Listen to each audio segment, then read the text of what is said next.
TTD మరోసారి వార్తల్లో నిలుస్తోంది. ఈసారి నకిలీ పట్టు శాలువా స్కామ్లపై స్పందించారు డిప్యూటీ సీఎం పవన్ కళ్యాణ్. తమ ప్రభుత్వ హయాంలో టీటీడీ పారదర్శకంగా ఉన్నందుకే ఇప్పుడు ఈ స్కామ్లన్నీ కూడా బయటకొస్తున్నాయని చెప్తున్నారు. హిందువుల మనోభావాలను దెబ్బతీసే విధంగా ఎలాంటి కార్యక్రమాలు చేసినా సహించేది లేదంటున్నారు. హిందువులపై ఇష్టానుసారం మాట్లాడుతోన్న నేతలు ఇతర మతాలపై కూడా ఇలాగే మాట్లాడగలరా అంటూ ప్రశ్నిస్తున్నారు.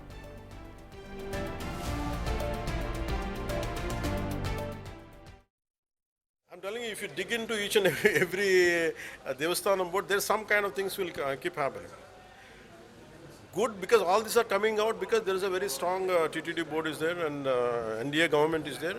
And we are letting as if the clear instructions had been given to the TTD officials from the Honorable CM.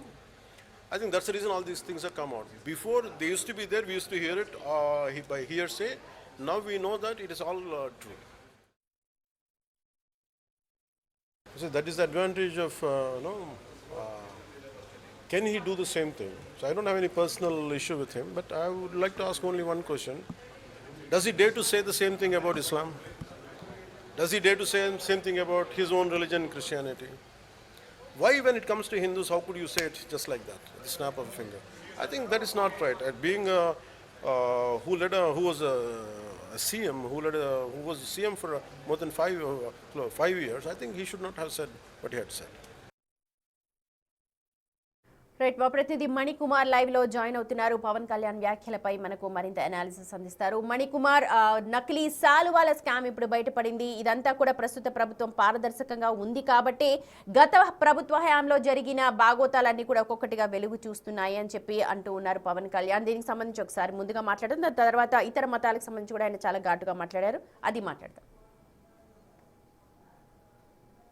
Sumathi, ఈరోజు మంగళగిరిలో జరిగినటువంటి ఆట మంత్రి కార్యక్రమంలో ముఖ్యమంత్రి పవన్ కళ్యాణ్ కీలక వ్యాఖ్యలు చేశారని చెప్పి, ఏదైతే గత కొన్ని రోజులుగా కూడా కూటమి ప్రభుత్వం వచ్చిన తర్వాత ముఖ్యంగా లడ్డు కల్తీ వ్యవహారానికి సంబంధించి కానీ టీటీడీలో మరోవైపు పరకమనికి సంబంధించి కానీ చర్చనీయాంశం అవుతున్న నేపథ్యంలో తాజాగా టీటీడీకి సంబంధించి ఇప్పుడు 3వ స్కామ్ బయటకు వచ్చిందని చెప్పి పవన్ కళ్యాణ్ మాట్లాడారు. ఏదైతే టీటీడీలో దర్శనం అనంతరం ఆశీర్వచనం అనంతరం సాల్వాలు ఏవైతే ఉంటాయో సాల్వాలకు సంబంధించి ఇప్పుడు పెద్ద స్కామ్ జరిగిందంటూ కూడా ఆయన మాట్లాడిన పరిస్థితి.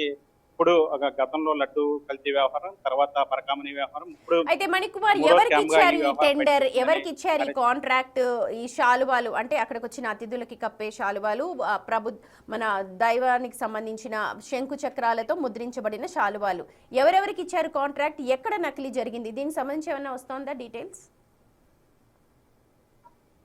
వాస్తవానికి ఈ సాల్వాల కాంట్రాక్ట్ అనేది ఒక నలుగురితో కూడినటువంటి ఒక సంస్థకు ఈ కాంట్రాక్ట్ ఇచ్చారు. అక్కడి నుంచే ఈ మొత్తం టీటీడీకి కావాల్సినటువంటి సాల్వాలన్నీ కూడా అక్కడికి వస్తూ ఉంటాయి. అయితే వాటికి సంబంధించి వస్త్రాలు ఏవైతే తయారు చేస్తారో దానికి సంబంధించి అసలైన పట్టు కాకుండా పాలిస్టిన్ అందులో కల్తీ చేసి నకిలీ చేసి వాటిని అసలైన సాల్వాలుగా అక్కడికి సప్లై చేస్తున్నారు. వాస్తవానికి ఈ సాల్వాలు ఉన్న రేటు కంటే కూడా మార్కెట్లో రిటైల్ రేటు కంటే కూడా ఎక్కువ ధరకు కొండ మీద అమ్ముతున్నట్లు కూడా ఇక విజిలెన్స్ అధికారులు గుర్తించారు. దీని మీద వస్తున్న ఆరోపణల నేపథ్యంలో ఇటీవల విజిలెన్స్ అధికారులు దీనికి సంబంధించి పూర్తిస్థాయి అక్కడ విచారణ చేపట్టి విచారణలు కూడా పెద్ద ఎత్తున దీనికి సంబంధించి అవినీతి జరిగినట్టు కూడా గుర్తించారు. ఏదైతే ఆ శాలువాలు ఏవైతే ఉంటాయో కొండ మీద ఒక్కొక్క శాలువాను 1334 రూపాయలకు అమ్ముతున్నట్టు కూడా చెప్తున్నారు. అయితే అదే శాలువా సేమ్ క్వాలిటీతో ఉన్నటువంటి శాలువాలు కొండ కింద ఉన్నటువంటి షాపులో కేవలం 600 రూపాయలకు వస్తున్నాయని చెప్పి ఏదైతే టీటీడీ బోర్డు సభ్యులు జ్యోతుల్ నెహ్రూ ఉన్నారు, ఆయన స్వయంగా ఆ తేడాను గమనించినట్టు చెప్పారు. ఆయన స్వయంగా శాలువాలను తీసుకొని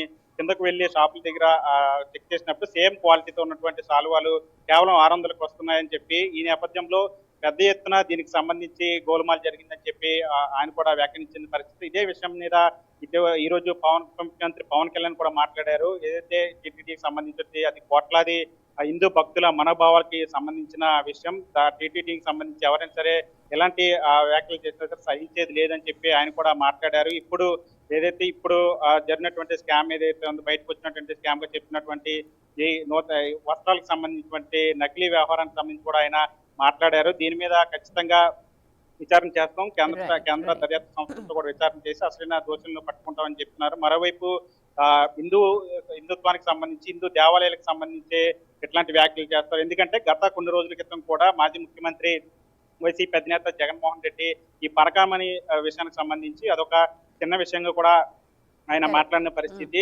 దానికి సంబంధించి పెద్ద ఎత్తున కూటమి ప్రభుత్వానికి సంబంధించిన నేతలందరూ కూడా స్పందిస్తే ఈ రోజు ఉప ముఖ్యమంత్రి పవన్ కళ్యాణ్ కూడా దాని మీద స్పందించినట్టు కూడా తెలుస్తుంది. ఎవరైనా సరే టీటీడీ సంబంధించి కానీ లేదంటే హిందువుల మనోభావాలకు దెబ్బతీసే విధంగా ఎవరైనా మాట్లాడితే ఖచ్చితంగా ఉపేక్షించేది లేదు, వాటి మీద చర్యలు తీసుకుంటామని చెప్పి ఆయన కూడా చెప్పిన పరిస్థితి. ఏదేమైనప్పుడు కూడా ఇటు లడ్డూ కల్తీ వ్యవహారం, మరోవైపు పరకాన వ్యవహారం, ఇప్పుడు వస్త్రాలు నకిలీ వ్యవహారం, ఈ వ్యవహారాలను కూడా టీటీడీకి సంబంధించి మొత్తం దేశవ్యాప్తంగా చర్చ జరుగుతున్న పరిస్థితి కనిపిస్తోంది. Right Manikumar, thank you. I'm telling you, if you dig into each and every Devasthanam board, there's some kind of things will keep happening. Good, because all these are coming out because there is a very strong TTD board is there and NDA government is there. And we are letting as if the clear instructions had been given to the TTD officials from the Honorable CM. I think that's the reason all these things have come out. Before they used to be there, we used to hear it by hearsay. Now we know that it is all